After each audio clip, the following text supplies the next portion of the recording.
Vamos então iniciando o estudo do nosso Livro dos Espíritos, livro 3º das Leis Morais, capítulo 5. Nós vamos iniciar então esse capítulo 5, Lei de Conservação, para a gente poder se inteirar um pouquinho do seu conteúdo. Nós temos aqui então o instinto de conservação, é o primeiro item. O segundo, meios de conservação. O terceiro, gozo dos bens da terra. O quarto, necessário e supérfluo. E o quinto, privações voluntárias, mortificações. Então esse é o nosso roteiro nesse nosso capítulo. Nesse primeiro, instinto de conservação, Kardec trouxe para nós apenas duas questões, a 702 e a 703, mas a gente vai explorar um pouquinho mais com textos complementares, porque é muito importante para nós, quando nós falamos em instinto de conservação, que é também chamado instinto de sobrevivência fora do nosso meio espírita, porque se colocar, por exemplo, uma pesquisa no Google sobre lei de instinto de conservação, nós vamos encontrar inúmeros artigos abordando esse capítulo do Livro dos Espíritos. Mas quando nós colocamos instinto de sobrevivência, nós vamos encontrar outros tantos artigos, principalmente artigos envolvidos com a psicologia, que tratam do mesmo assunto, mas a partir de uma abordagem agora psicológica. É importante a gente lembrar que a psicanálise, quando ela começou a ser desenvolvida por Freud, lembrando que Freud ele nasceu em 1856, portanto um ano antes do lançamento do Livro dos Espíritos, e desencarnou em 1939. Então no final do século XIX, no começo do século XX, Freud começou a fazer um estudo do psiquismo humano, coisa que Kardec não tinha na sua época.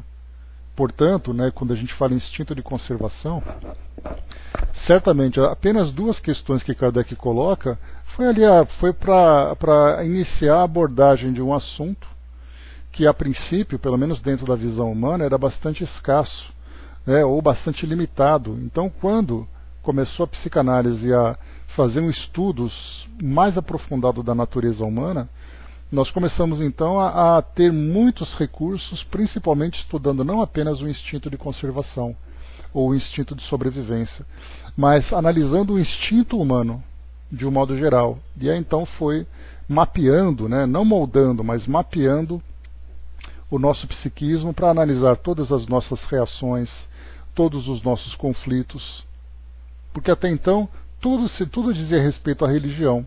E Kardec, quando ele começou a trazer para nós as bases da doutrina espírita, os espíritos então ampliaram essa visão, trazendo para nós a visão do espírito, principalmente aqui no caso dessa terceira parte do Livro dos Espíritos, tratando das leis morais.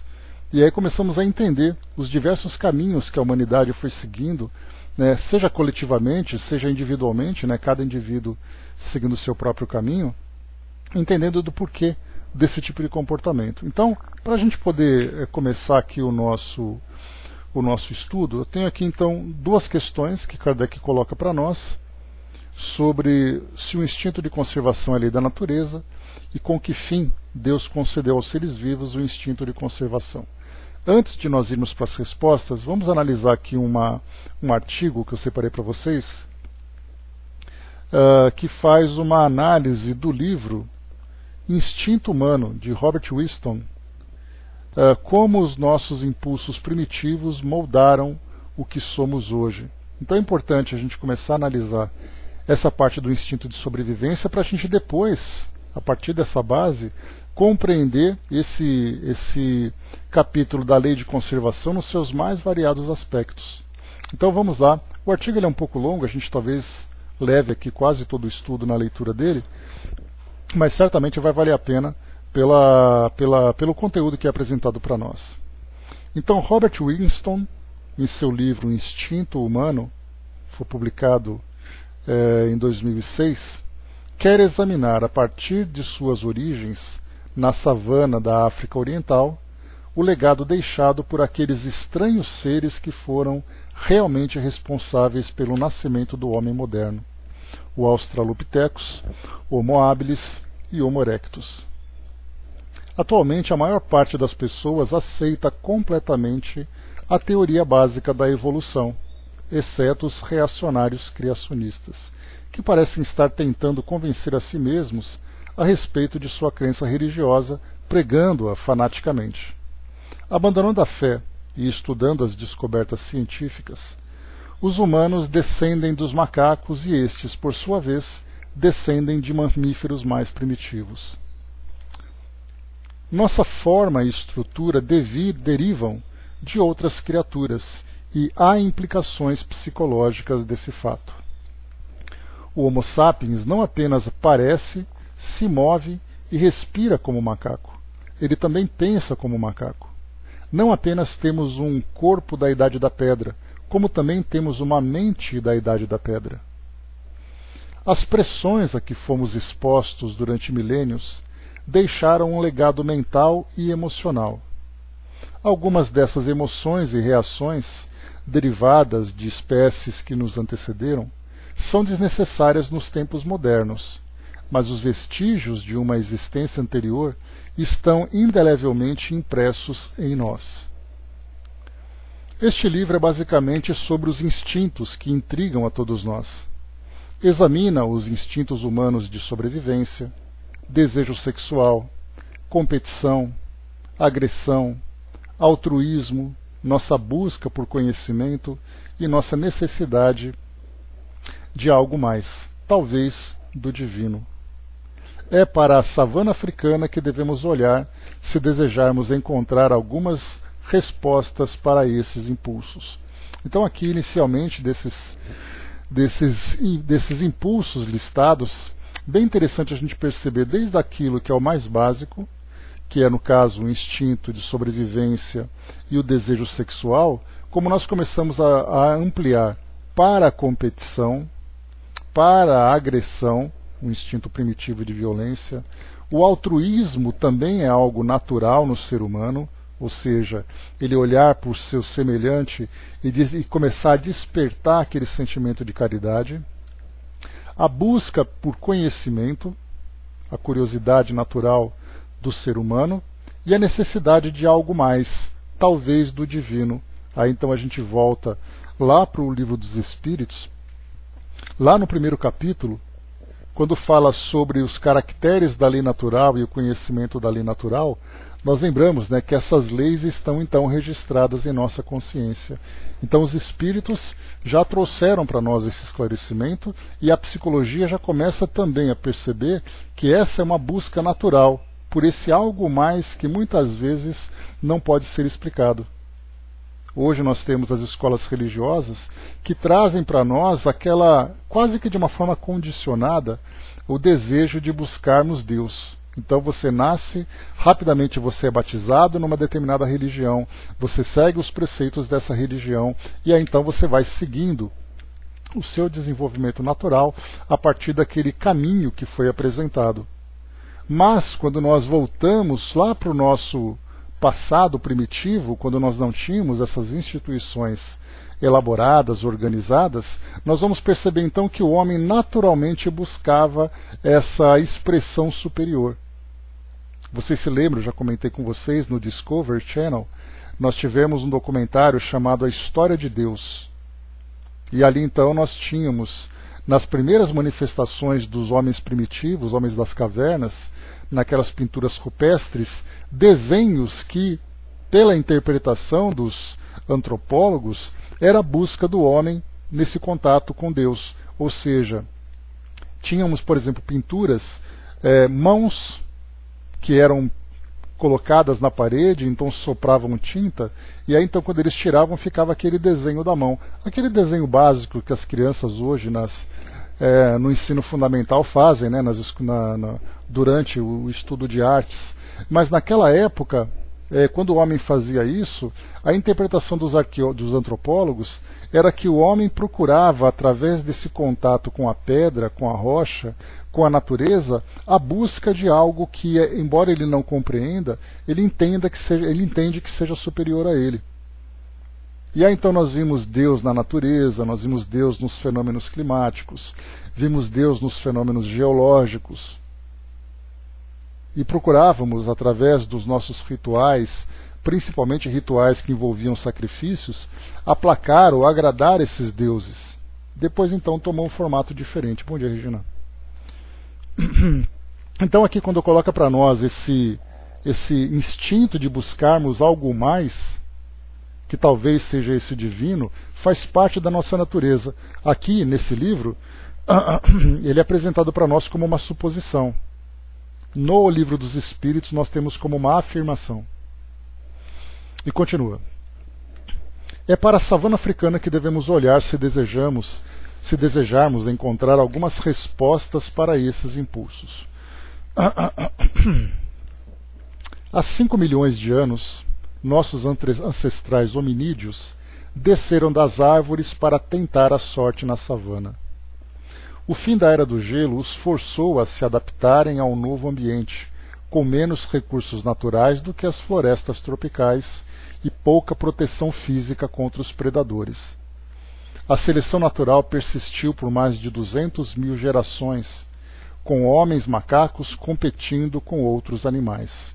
Então, olha só que interessante. 200 mil gerações se passaram desde o início, quando os hominídeos desceram das árvores e começaram a viver em savanas. Saíram da selva para viverem no campo.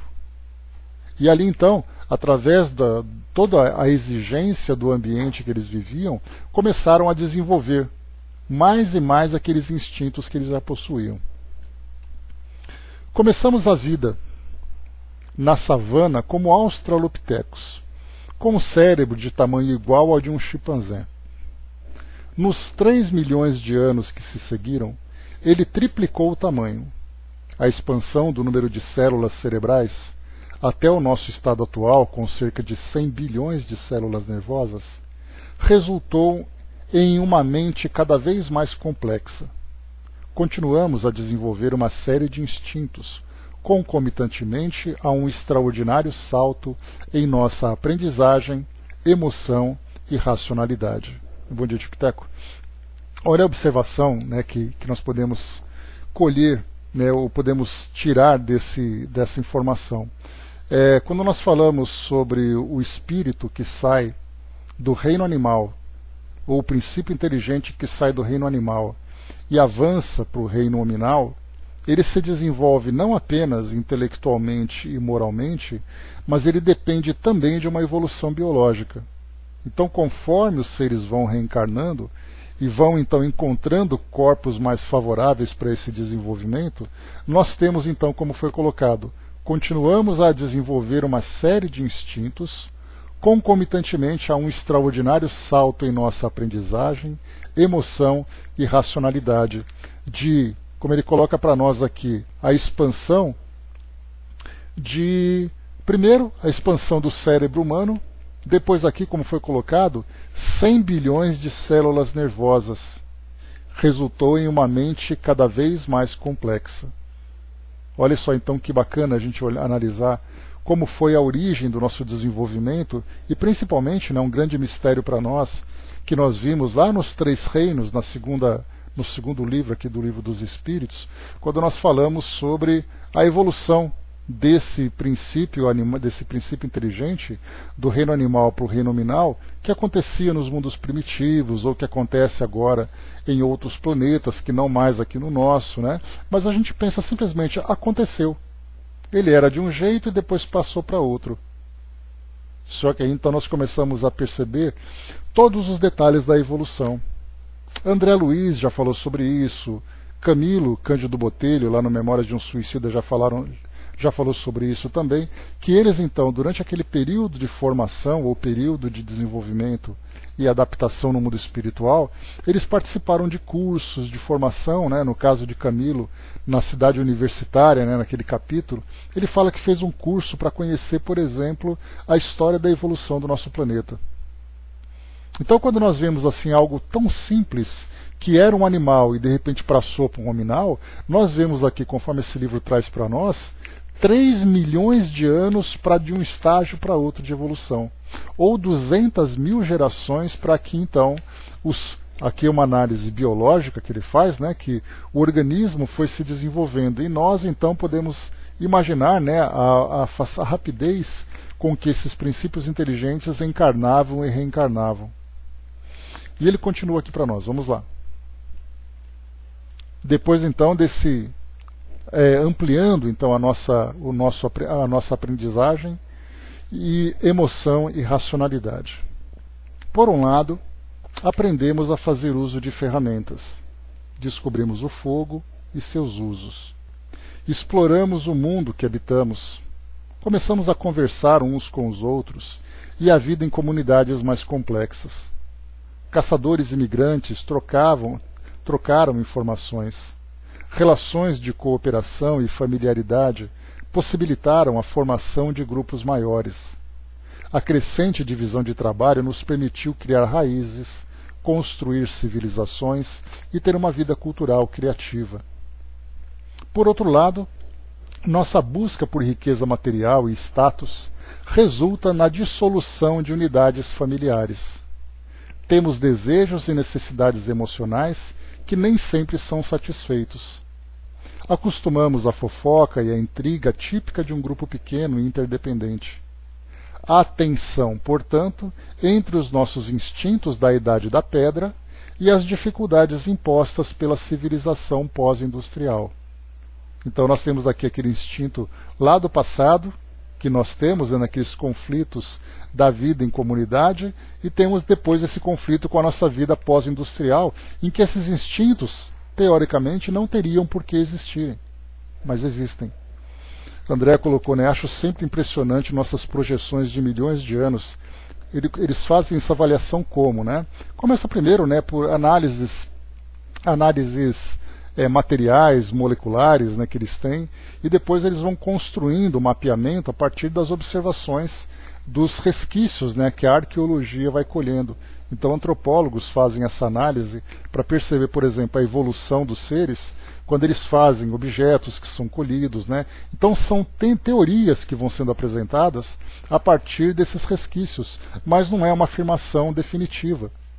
Porque você não tem como comprovar a partir de um simples resíduo como você traçar o perfil de toda uma sociedade. Mas são tentativas que eles vão então analisando, né? E isso se deu principalmente a partir do século XIX para o século XX, quando uma quantidade maciça de fósseis foi encontrada, fósseis humanos, principalmente de hominídeos. Aí eles foram então estabelecendo. Aí tínhamos análises, né, do carbono 14, que é uma técnica que é utilizada, outras técnicas que foram também para fazer datação, né, desses fósseis, né? Então são várias ciências envolvidas, desde, por exemplo, a arqueologia, que faz a pesquisa e faz a datação, a antropologia, que faz a análise da vida daquela sociedade. Depois nós temos também a própria sociologia, depois nós temos no caso, as ciências médicas, depois nós temos a psicologia.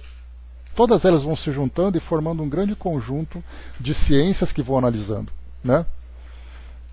Pois é, mas nós temos vários outros tipos de datação também, não apenas o carbono 14. Bom dia, mami. Continuando, vamos lá.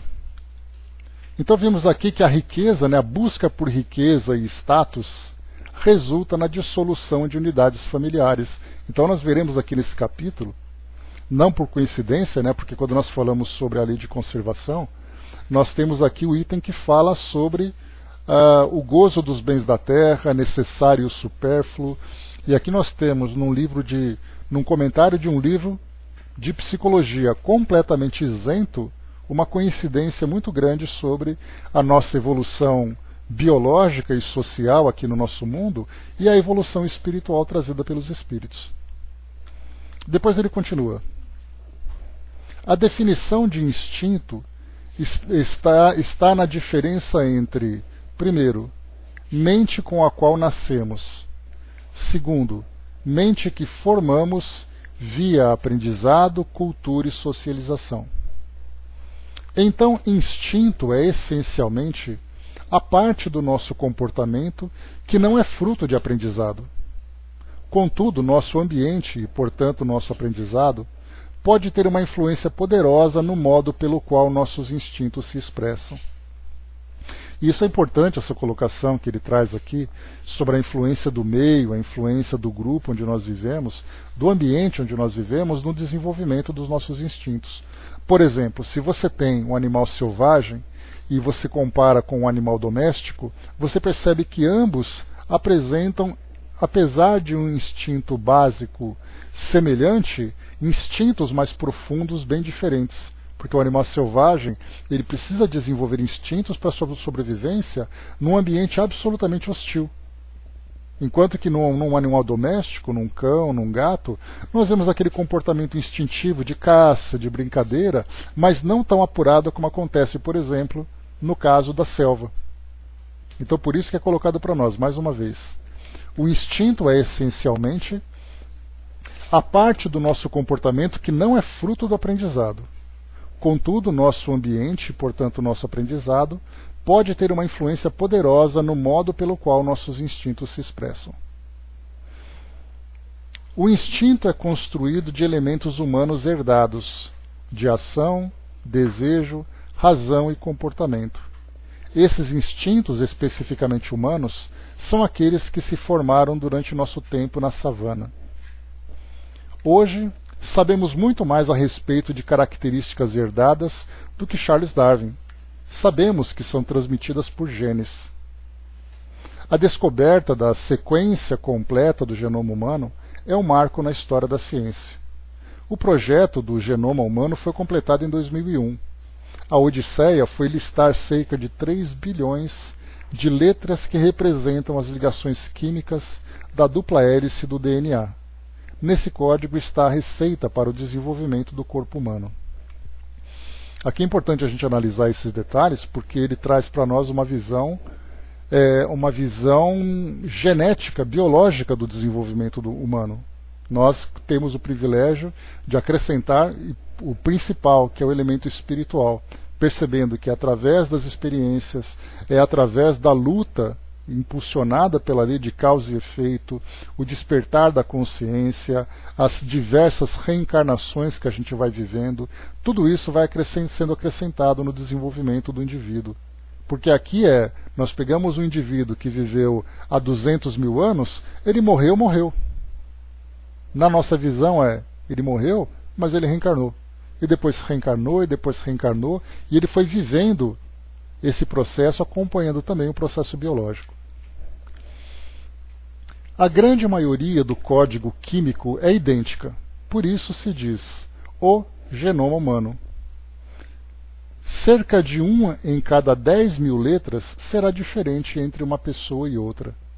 Nessas diferenças residem as variações de psicologia humana.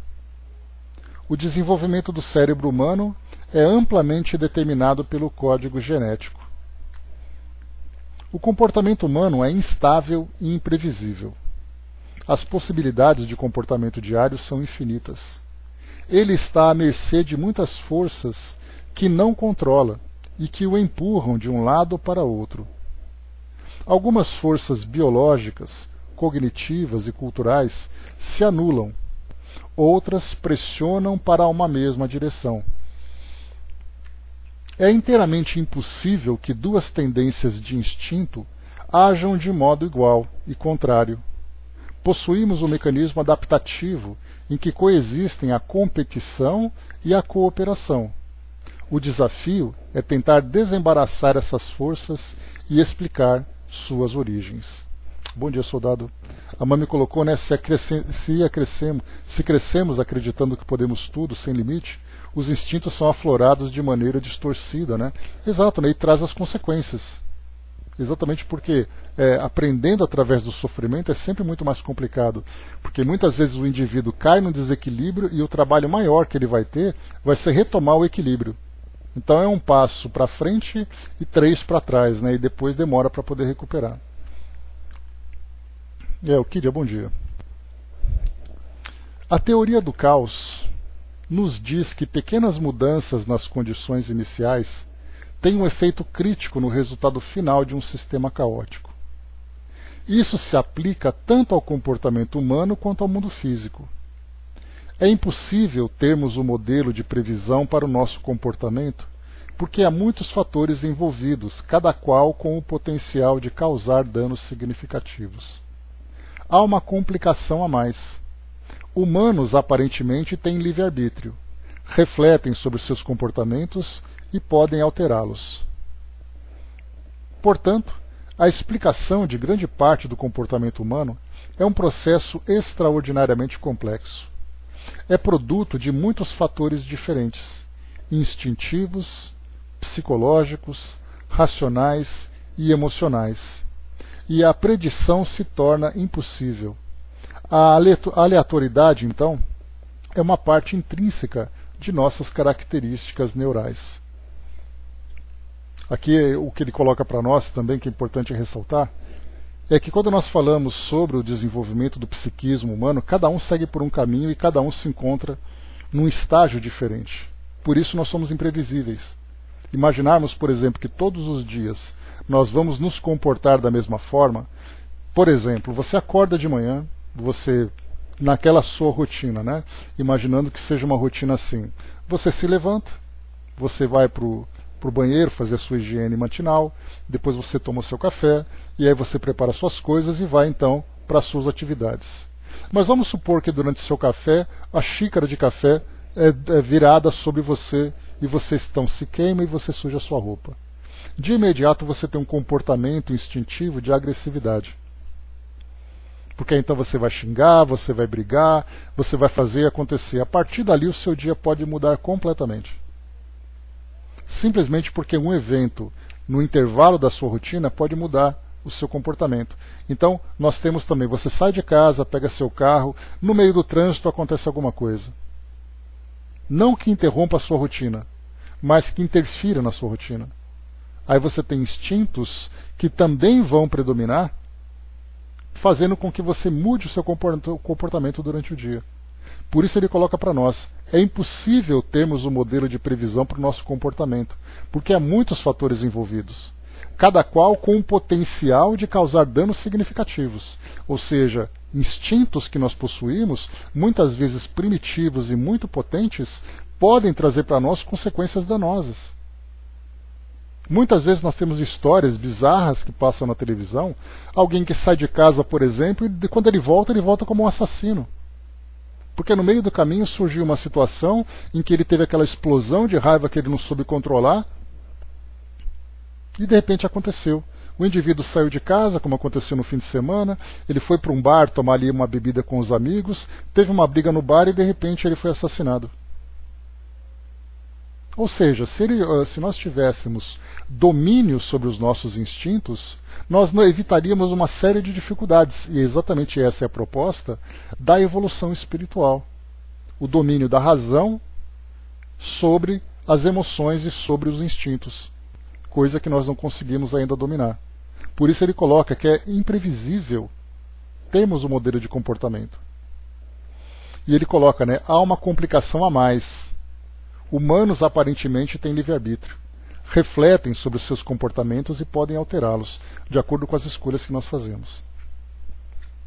Portanto, a explicação de grande parte do comportamento humano é um processo extraordinariamente complexo. É produto de muitos fatores diferentes, instintivos, psicológicos, racionais e emocionais, e a predição se torna impossível. A aleatoriedade, então, é uma parte intrínseca de nossas características neurais. Mas podemos fazer suposições válidas sobre a vida na savana e a reação do homem primata a várias experiências. Vamos começar a analisar agora a presença desses instintos de conservação ou instinto de sobrevivência. Lembrando que instinto de conservação não diz respeito apenas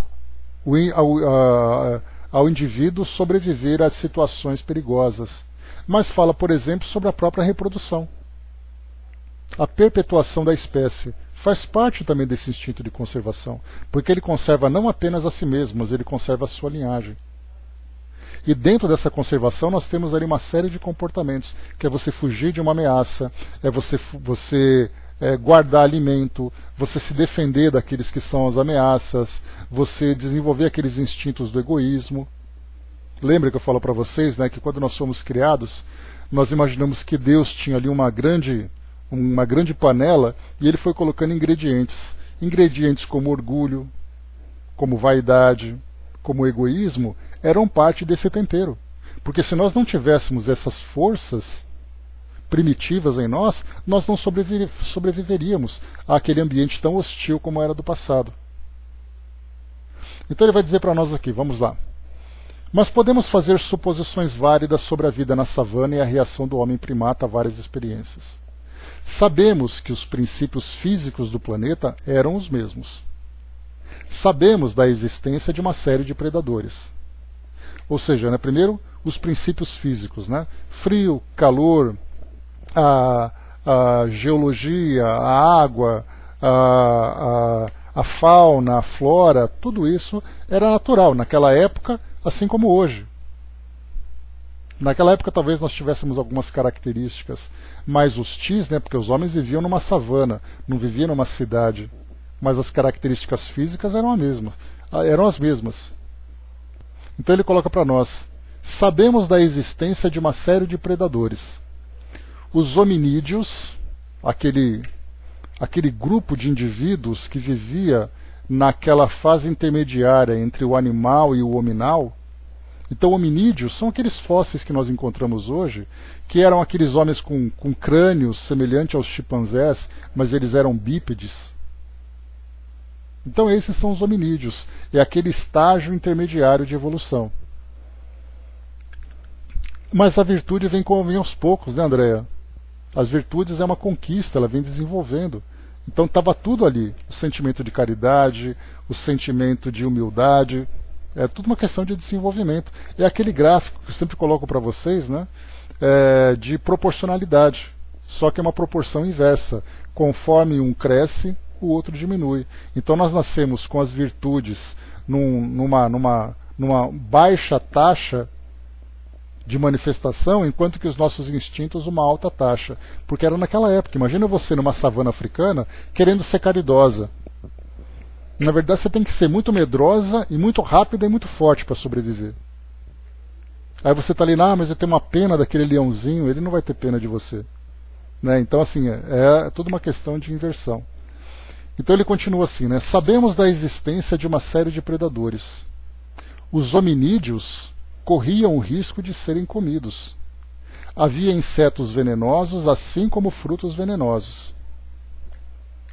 As regras básicas do estilo de vida mamífero permaneceram intactas: comer, beber, se aquecer e dormir. Puberdade, reprodução e envelhecimento já marcavam as fases da vida.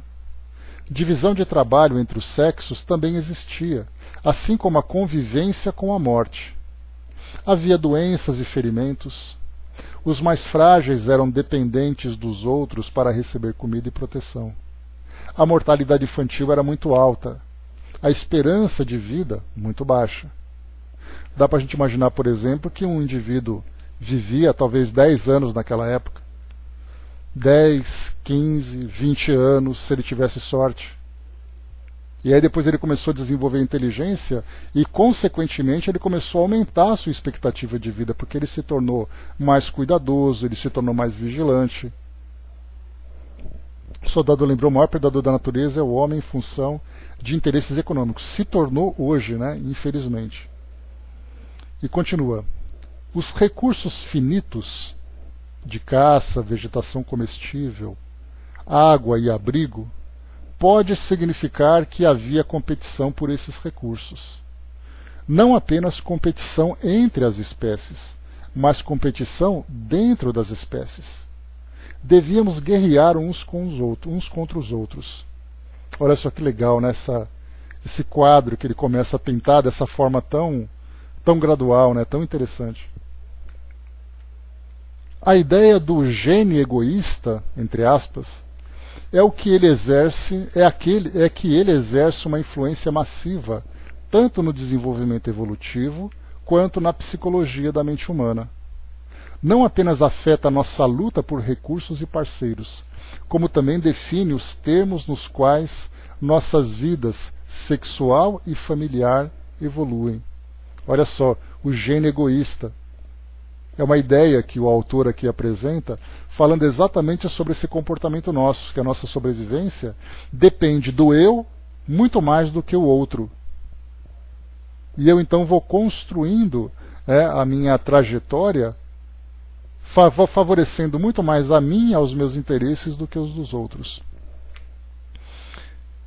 Não devemos subestimar o poder da arqueologia. Olha só que interessante isso aqui também.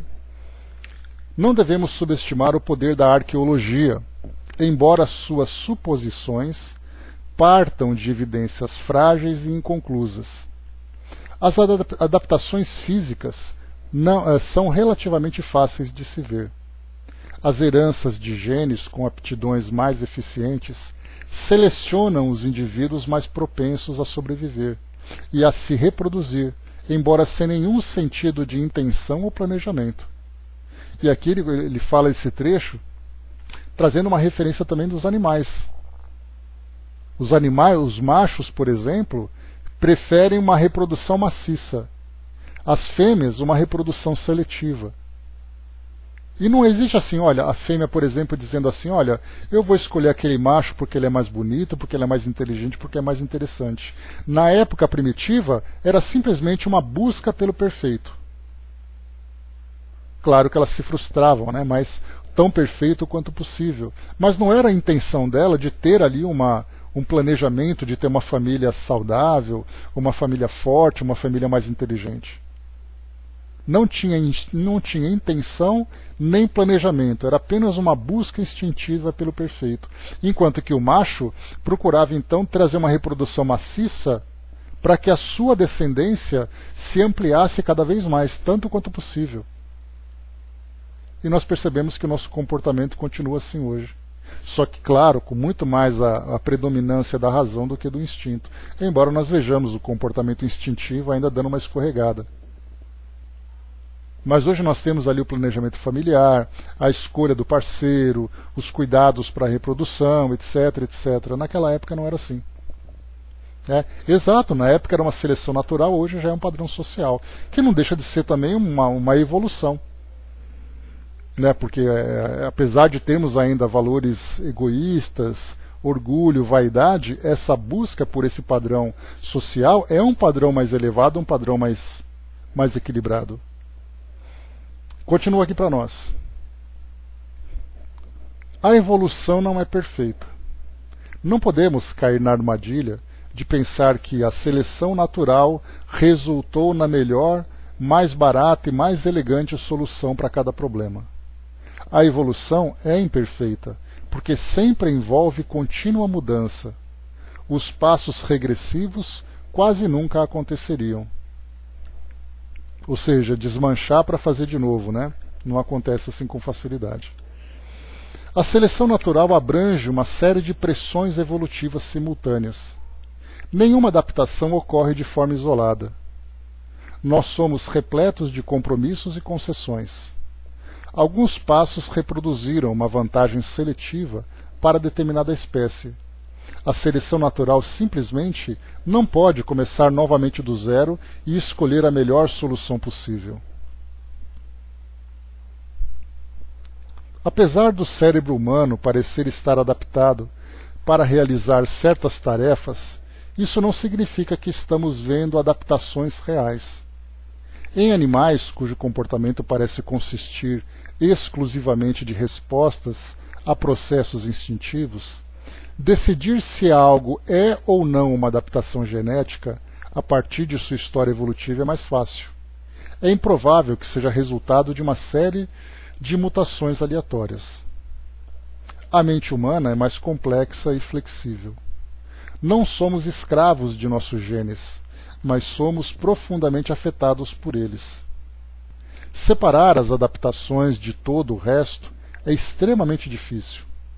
Só porque certos tipos de comportamento humano são constantes em culturas diferentes, não significa que eles sejam geneticamente determinados. Por exemplo, todas as sociedades que usam lanças e as jogam com a ponta voltada para frente, mas isso não significa que a nossa espécie tem um gene específico para esse tipo de prática. Então ele fala aqui para nós também sobre o próprio desenvolvimento da razão. Quando os bebês abrem os olhos e começam a registrar a existência de um mundo externo, inicia-se um intrincado processo de desenvolvimento neural. Os instintos são acionados um a um. São as ferramentas de sobrevivência que vêm pré-embaladas com o recém-nascido. Ferramentas de sobrevivência, olha o instinto da criança. É o que a gente consegue perceber de mais claro para nós. É a busca pela comida, é o choro, é a reação diante de um carinho, é a reação diante de uma agressão. Mas se nós tivermos olhos atentos, nós veremos também esse mesmo tipo de comportamento nos adultos. Quando nós vemos a vaidade, o egoísmo, a agressividade, os desejos e impulsos, isso faz parte também do instinto. Embora conduzido agora pela nossa razão e por valores ainda não subdesenvolvidos, mas pouco desenvolvidos. E ele diz ainda para nós: mas o cérebro do bebê não pode se desenvolver a não ser que receba os impulsos corretos. O ambiente no qual crescemos é fundamental para o desenvolvimento do instinto humano. E aí então a psicologia, já vem, principalmente a psicologia infantil, já vem trazendo para nós ali uma série de estudos e propostas para falar sobre as condições ideais para que uma criança se desenvolva. Aí então nós temos ali os brinquedos psicopedagógicos, nós temos as atividades psicomotoras. Então, quer dizer, uma criança, a recomendação é que ela tenha brinquedos, a recomendação é que ela tenha atividades físicas, é que ela se socialize. E aí então nós pegamos uma criança que não teve isso. O caso, por exemplo, já estudado, daquelas chamadas de wild childs, das crianças selvagens. Então elas foram, por algum motivo, abandonadas por suas famílias e cresceram com instintos de sobrevivência. E depois de um tempo elas foram resgatadas, encontradas, por incrível que pareça, até isso, na atualidade, nós encontramos hoje. A história que nós temos de Tarzan, a história do Mowgli, na verdade, são histórias que foram elaboradas baseadas em situações reais. E aí então começam a analisar, para os psicólogos e antropólogos, encontrar uma criança nessa condição, por mais dolorosa que seja uma situação como essa, de ver uma criança abandonada que acabou se tornando um adolescente abandonado, para eles é um motivo de grande fonte de estudos, porque vai analisar o indivíduo no seu instinto mais primitivo. E nós falaremos um pouco mais sobre isso também, entrando mais na questão filosófica agora, quando nós estudarmos a lei de progresso. Porque nós vamos falar sobre o estado natural, falaremos sobre os filósofos, sobre a história por trás das teorias filosóficas que foram apresentadas, que também diz respeito a isso. Então o que ele coloca para nós aqui, ele destaca: o ambiente no qual crescemos é fundamental para o desenvolvimento do instinto humano. O desenvolvimento da natureza humana depende das pessoas e da cultura à nossa volta. Daí a importância fundamental da educação, da experiência e do ambiente social nos quais somos criados. Nossos mecanismos cognitivos para lidar com o mundo, sejam eles reconhecimentos de rostos, aquisições de linguagem ou desenvolvimento emocional, não vão aparecer sozinhos. Depois de um certo ponto no tempo, pode ser tarde demais para ligá-los. E é então que eu falei para vocês sobre essas pesquisas, encontrando, por exemplo, sociedades primitivas, indivíduos que viveram isolados. Nós percebemos que depois de atingirem uma certa idade, é difícil fazer a conexão entre um simples reconhecimento de rosto, a aquisição de uma linguagem, ou mesmo um desenvolvimento emocional. Porque mostra que há necessidade de cada fase da vida, e hoje nós temos as nossas ciências que fazem esses estudos, no caso, por exemplo, da pediatria, da psicologia infantil e tudo mais, que vai analisando que cada fase do bebê ele vai alcançando uma determinada conquista. E aí então, tendo conhecimento sobre essas fases, os pais, os pedagogos, os psicólogos vão então se antecipando e favorecendo, trazendo o estímulo correto. Para que, aproveitando a fase em que a criança começa a alcançar aquele desenvolvimento, ela já recebe então os instintos, os estímulos necessários. Agora, se você perde esse momento, perdendo esse time do desenvolvimento, isso pode trazer um comprometimento para o resto da vida. É o que acontece, por exemplo, quando nós vemos em determinadas regiões do país, o Nordeste, infelizmente, e o Norte acaba sendo também esse ambiente, quando nós encontramos crianças que vivem no sertão, que não tiveram a nutrição adequada, não tiveram a educação adequada, isso acaba trazendo um comprometimento para o indivíduo. Porque ele se torna um adulto com um desenvolvimento aquém daquilo que ele poderia alcançar. Quando nós vamos para a África, encontramos aquele cenário, né, de fome, de doenças, aquelas crianças magérrimas que não se alimentam, sofrem doenças e tudo mais, aqueles indivíduos estão simplesmente sobrevivendo. Porque a vivência deles, propriamente dita, porque sobrevivência e vivência, nós vivemos porque vamos aproveitando as oportunidades para o nosso desenvolvimento. Na sobrevivência, é aquilo que é básico que nós vimos: o alimentar, comer, beber, se aquecer e dormir. E aí então nós vemos um ambiente com subdesenvolvimento social, um subdesenvolvimento material, pelo fato dos indivíduos terem sido comprometidos durante seu desenvolvimento. Então nós vemos como é importante analisarmos esses estágios evolutivos. A Mami lembrou aqui, né, os limites impedem a manifestação do egoísmo, né? No caso, né, os limites educativos, né, você quer dizer, né, Mami? Porque sem dúvida, o indivíduo que começa a crescer, apesar dele trazer os instintos dele, né, de trazer ali valores e imperfeições no seu caráter, na sua personalidade, que muitas vezes até são mais fortes do que a educação que ele recebe, mas certamente a responsabilidade dos pais, como os próprios espíritos dizem para nós, é exatamente fazer com que o espírito seja conduzido para o bom desenvolvimento moral, limitando, restringindo os seus impulsos inferiores, as suas tendências inferiores, né? E continua aqui para nós. O processo de evolução está entrelaçado ao crescimento da cultura. Essa cultura começou muito antes da evolução nos tornar o que somos hoje. É tentador olharmos para as nossas vidas modernas, nossas razões, desejos, esperanças, problemas, e encontrar uma simples explicação evolucionista para tudo. Mas o estudo da humanidade não deve permitir a simplificação de explanações complexas, o que não significa perder a clareza didática da simplicidade. Nosso passado evolutivo exerce uma pressão poderosa, mas o elemento genético do comportamento humano será sempre refratado pela cultura.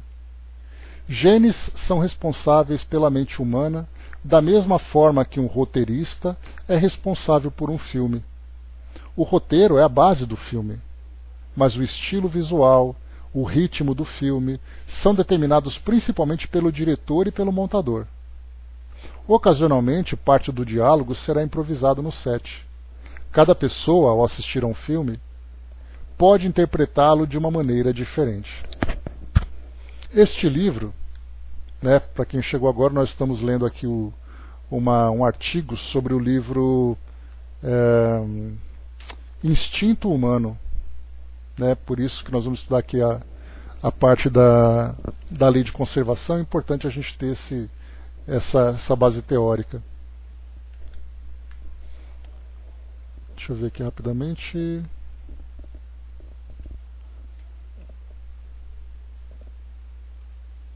Só pegar aqui onde eu parei, peraí. Tá. Aqui o último parágrafo agora. Este livro, de autoria de Robert Winston, explora as teorias e as descobertas da relativamente nova área da teoria evolucionista. Relativamente, né, porque tem ali um século e meio, mais ou menos, né, um século e 60 anos, né, que Darwin, quando ele trouxe a teoria evolucionista, então ela é muito nova. Foi escrito esse livro para acompanhar a série de TV da BBC sobre o instinto humano. Muitas das teorias mais interessantes são controversas e algumas foram hostilizadas. Mas o livro traz alguma luz sobre o que significa ser humano e o que significa ser um produto da evolução não apenas física, mas mental. O instinto, uma mão invisível do ser humano, ou, para os economistas comportamentais, o agente econômico, está presente em toda a nossa vida. Revelar sua forma emocional pode melhorar a compreensão que temos de nós mesmos e dos comportamentos reais dos tomadores de decisões econômico-financeiras. Né? Então aqui nós tivemos, né, uma análise desse livro que fala sobre o instinto humano, e aqui nesse espaço, né, nesse caso em especial, a gente está na lei de conservação, porque da mesma forma que nós temos a lei de reprodução, é interessante que Kardec abordou, se pegarmos aqui o nosso roteiro, ele fala sobre a lei de adoração. Lei de adoração é a busca instintiva pelo divino. A lei do trabalho, parte do desenvolvimento intelectual. Lei da reprodução, também uma força instintiva poderosa. Lei de conservação, outra força. Lei de destruição, lei de sociedade, lei de progresso, de igualdade, liberdade. Esses últimos aqui já começam a atingir um estágio mais evoluído do ser humano. Mas nós vimos aqui que Kardec trouxe para nós aqui uma lista, exatamente, soldado, né? Leis regulatórias dos instintos humanos, que vão mostrando, né, desde o início mais primitivo até aquilo que nós somos hoje, e começa também a mostrar para nós aquilo que nós podemos alcançar com o nosso desenvolvimento. Então vamos lá agora aqui, ó. Fiz essa leitura desse artigo para que a gente pudesse ter como introdução, né, esse material para esse primeiro item, instinto de conservação.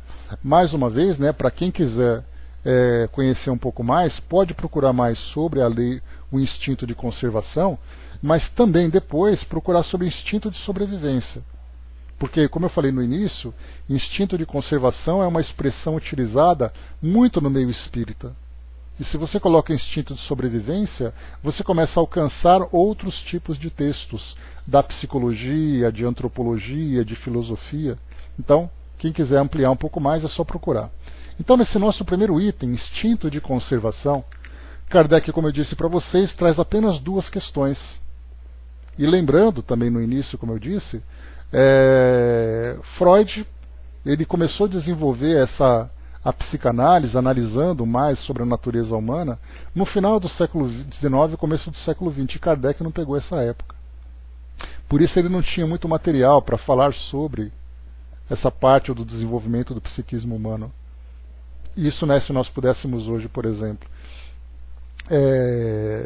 ampliar aqui o nosso livro dos Espíritos com novas questões, certamente nós teríamos essa parte da psicanálise trazendo para nós aqui uma contribuição significativa para levarmos para os Espíritos, né? E, na verdade, a própria Joana de Ângeles, por exemplo, na sua série psicológica, ela começa, apesar de ser tratado ali por muitos, né, de uma forma muito psicanalítica, para procurar ali dificuldades, conflitos dos indivíduos, fala sobre a trajetória da evolução do psiquismo humano, né? Então, nós temos muito material hoje sobre isso, inclusive no próprio meio espírita.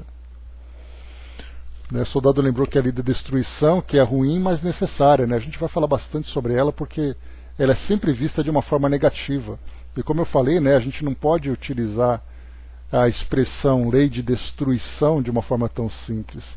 Mas a gente tem que lembrar que, apesar de se chamar lei de destruição e, de fato, tratar de destruição, nós temos na essência a transformação.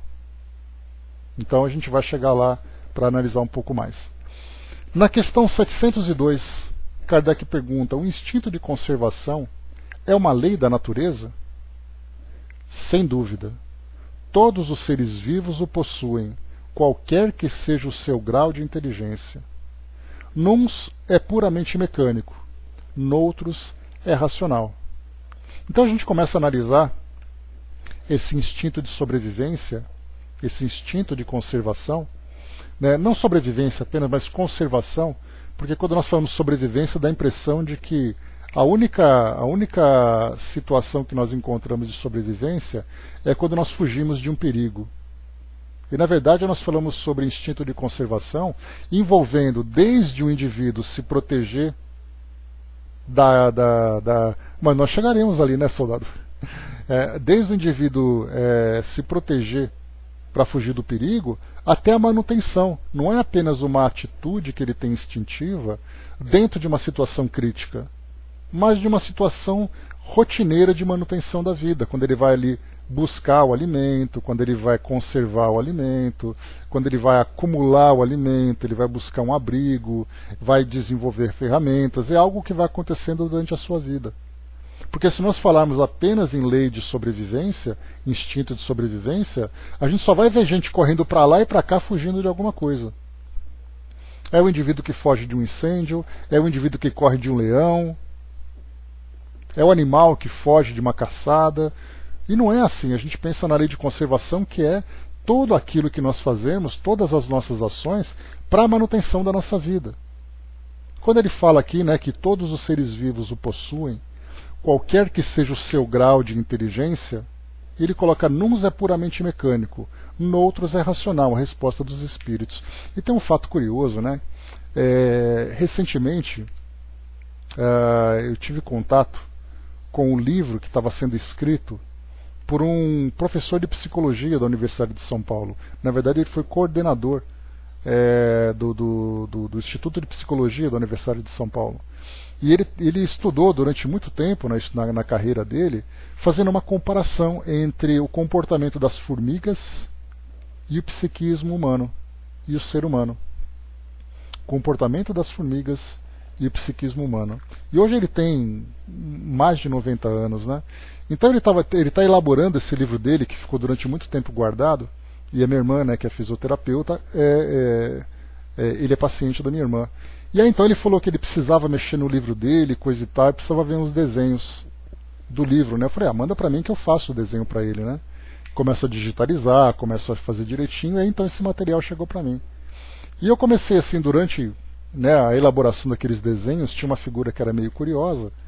E aí então, eu li a legenda, eu li o trecho do livro que tinha referência àquele desenho, e eu comecei a observar, que comportamento de formigas, por exemplo, perto da refeição, o comportamento de formigas diante de uma outra espécie de formigas, porque ele analisou uma espécie específica de formiga. Não me pergunte o nome porque eu não sei nada.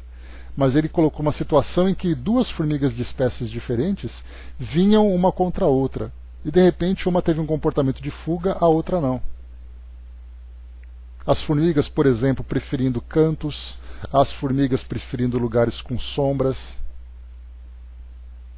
As formigas, quando ele reagia, ele colocava assim numa experiência. Tinha aquela carreirinha de formiga, aí então depois ele esmagava uma formiga.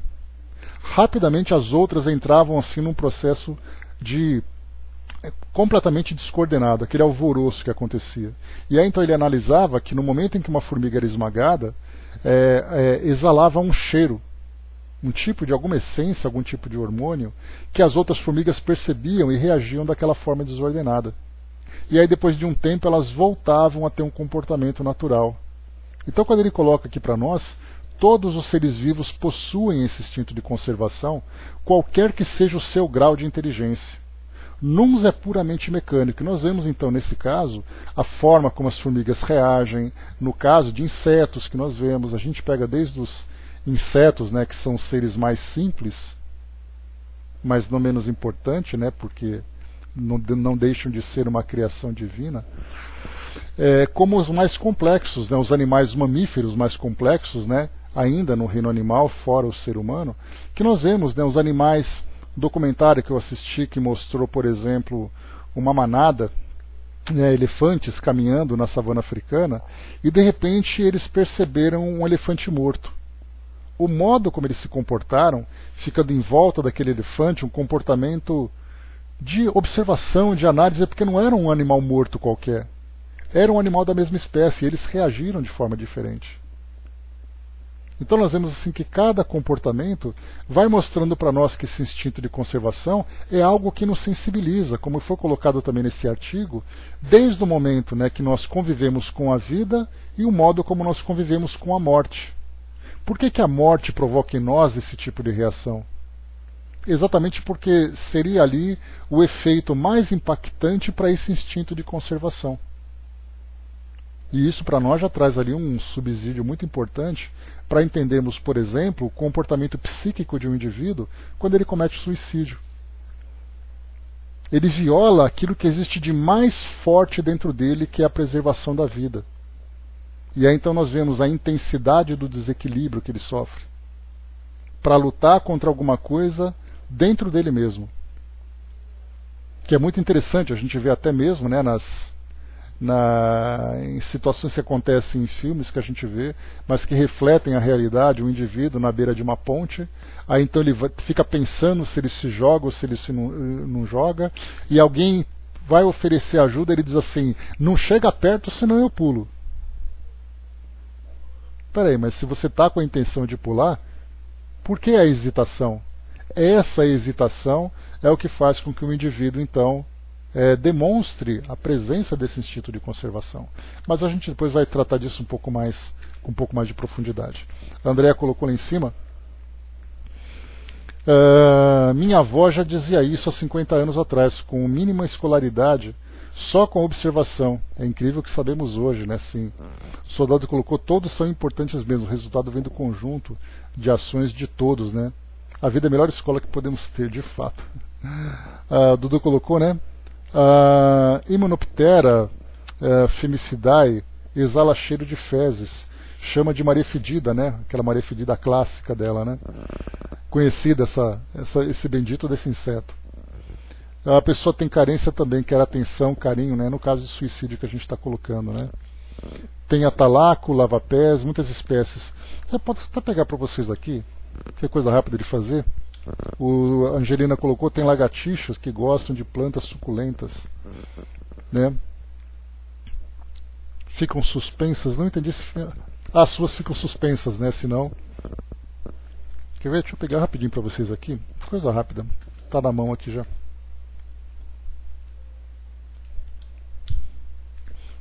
O nome do livro...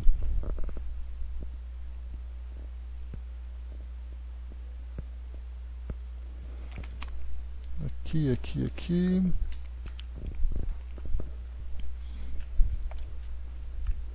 Só título de curiosidade.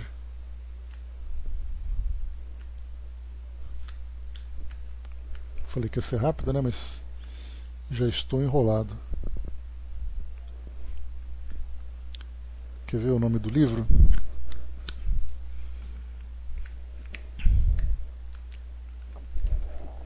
Está aqui, ó, A Emoção no Compenetrado Cortejo. A trilha de formigas como um caminho para a descoberta na psicologia e na etologia, né? O professor Walter Hugo de Andrade Cunha. E a espécie que ele analisou, Dudu, só para a gente poder colocar aqui, completar, chamada de Paratrecna fulva, Nilandéria. Agora, acho que é fulva o nome dela, o nome popular dela. Aí ele colocou aqui, né, só para vocês verem aqui um trechinho que é curioso, né?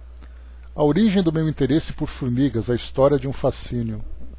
Talvez as formigas já estivessem de longe, ainda que inadvertidamente presentes em minhas cogitações. Dizia minha mãe que, pequeno ainda, na pacata cidade do interior onde morávamos, eu passava horas a fio sentado na soleira da porta da entrada da nossa casa, olhando absorto para a calçada.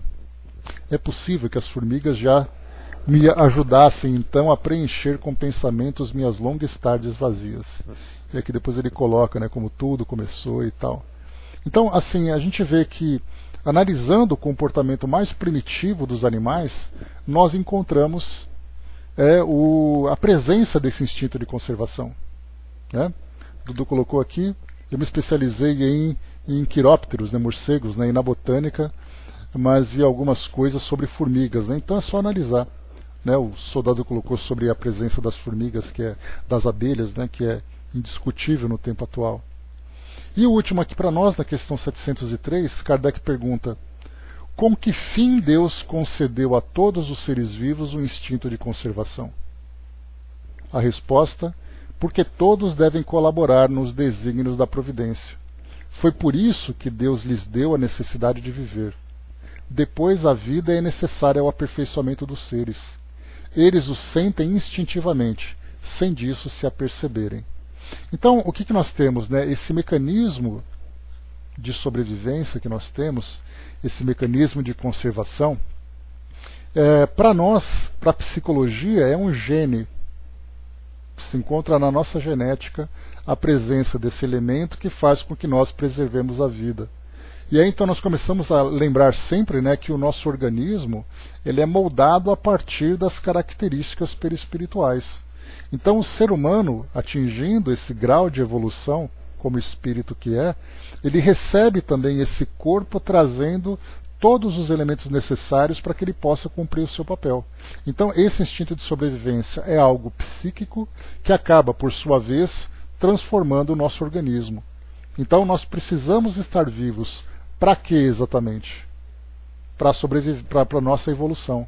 Então, mesmo diante das dificuldades mais complexas, né, quando muitas vezes nós pensamos, né, por que eu tenho que viver, por que eu tenho que continuar vivo, porque a vida, esse sofrimento todo não tem sentido, exatamente porque nós não conseguimos abarcar a visão completa do nosso processo de evolução. Nós analisamos apenas o agora. Nós não analisamos aquela trajetória linear e tão longa que nós não conseguimos ver a origem nem conseguimos ver o final. Então nós vemos apenas esse momento. E é nesse momento que a gente acaba enfrentando essas dificuldades. Mas nós lembramos que cada uma dessas experiências vão agregando em nós valores, vão agregando em nós elementos que vão nos tornando cada vez mais completos diante daquilo que nós éramos anteriormente. E para finalizarmos, a gente vai aqui recorrer às orientações do espírito Miramês. Instinto de conservação. Diz assim para nós: o instinto de conservação é a lei da natureza, agregado na consciência para se defender a vida em expansão em todas as latitudes da criação. Ele se manifesta em uns maquinalmente e noutros já dominando o raciocínio. A própria lei de atração é ele em outra dimensão. A lei de afinidade é o instinto de conservação na dimensão que lhe é própria. Para conservar a harmonia, muitas coisas se encontram escondidas para aparecerem quando oportuno. É interessante que ele fala sobre essa lei de atração, que nós vemos que os elementos químicos naturalmente se atraem. Existe uma força de atração neles, né? Ou seja, é sempre a ideia da matéria ser útil para alguma coisa.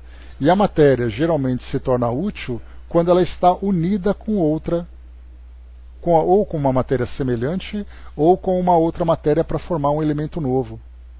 Então até nisso, quando nós falamos de processos químicos, processos físicos, nós vemos ali exatamente essa força de atração que existe de uma forma natural. Os cientistas vão dizer, mas é a natureza que cria isso. E nós vamos além, né? A natureza criada por Deus. É de grande importância observarmos como nos animais, como funcionam os instintos. Eles sentem o que podem comer, por onde andar, e percebem outras coisas para as quais os homens são distraídos. É esse mesmo instinto que, com o perpassar dos tempos, se ilumina a razão, e no decorrer dos milênios avança em busca da intuição. Mas tudo vem de Deus, o grande foco gerador de todas as coisas e dispensador de toda a vida. O instinto de conservação move o mundo desde a menor formiguinha, quase invisível no solo terreno, até as aves do céu. É uma lei universal que nada deixa escapar sem proteção, do pulsar dos átomos aos ninhos cósmicos. Nada se destrói por ser eterna lei de conservação. olha que interessante, nada se destrói. Nada destrói a si mesmo. Exatamente por causa dessa lei de conservação. Existem as transformações, como nós vimos, mas transformações que são forçadas por fatores externos. Mas o indivíduo por si só ele não se destrói. Tudo se transforma para a maior grandeza da vida. Paulo, como homem de saber, não deixou de se referir a todos os assuntos para enriquecer os valores espirituais. Vamos ler a sua fala aos Romanos no capítulo 15, versículo 5. Ora, o Deus de paciência e consolação vos concede o mesmo sentir de uns para com os outros, segundo Cristo Jesus. É preciso compreender que tudo é regido pelas leis divinas e cada ser evolui em seu ritmo próprio. Muitas vezes o ser humano não alcança a compreensão dessa lei universal, da conservação, esse amor de Deus para com todas as criaturas, que em uns se expressa como instinto, em outros como razão, em outros com intuição, e no mais alto com outras faculdades ainda inimagináveis. O amor de Deus beija todos os seres pelos fios invisíveis que nos liga a Ele pelo seu carinho. Vamos conservar também, encarnados e desencarnados em nossos corações, a gratidão por esse ser incomparável que chamamos de Pai, e por aquele que Ele enviou por amor, ao qual chamamos Jesus. As leis se encontram estabelecidas na criação, e são acionadas pelas inteligências em que Deus confiou, e todos nós, já despertos, poderemos cooperar nessa engrenagem divina de ajudar naquilo que devemos fazer. As abelhas trabalham em favor dos homens. Por que os homens não cooperam com elas? Os animais sempre foram escravos dos homens. Por que estes não os favorecem mais? O ar alimenta e sustenta a vida em toda a terra, e o que os homens já fizeram para a sua missão importante? As águas, com missão idêntica, por que não fizemos mais para a sua livre circulação pelos processos da natureza? Dessa maneira, o homem deve acordar e cooperar em trabalhos urgentes, em seu próprio favor. Se quem semeia colhe, basta isso para que possamos operar nas coisas nobres da vida. A doutrina espírita é a voz da espiritualidade superior a nos convidar para fazer tudo com perfeição, que essa perfeição nos acompanhará em todos os caminhos. Estudemos o instinto de conservação, que nele se encontram as raízes de todos os dons que buscamos por evolução espiritual. Então aqui, meus amigos, encerrando aqui o nosso estudo de hoje, finalizamos então aqui essa parte da lei de conservação. O Dudu colocou lá em cima, outro dia eu estava na piscina quando uma abelha-leão caiu na água e se batia para tentar voar e sair. Eu peguei a abelha e coloquei fora da piscina e fui vendo ela secando as asas e aos poucos ela voando e sobrevivendo, né? Chico Xavier adorava bichos, né? E tinha muito respeito por todos os seres animais, né? Sem dúvida. Deixa eu ver aqui. André colocou, né? Eu era assim, né? Com a minha chikungunya e dengue, né? Eu estou histérica, matando todos os mosquitos que surgem perto de mim. Faz parte, né? A lei de sobrevivência ainda traz isso, né, André? Porque sobrevivência também é evitar a doença, né? Só que nós, homens da Terra, estamos eliminando esses seres que colaboram para o enriquecimento do planeta. A natureza tem seus mistérios, beleza, né? O ser humano não precisa descobrir as maravilhas que estão ocultas. Faz parte do nosso aprendizado. Estamos crescendo, estamos evoluindo. Encerrando por aqui, então, meus amigos, o nosso estudo de hoje. Próximo tema aqui para o nosso estudo, meios de conservação. Aí então vamos entender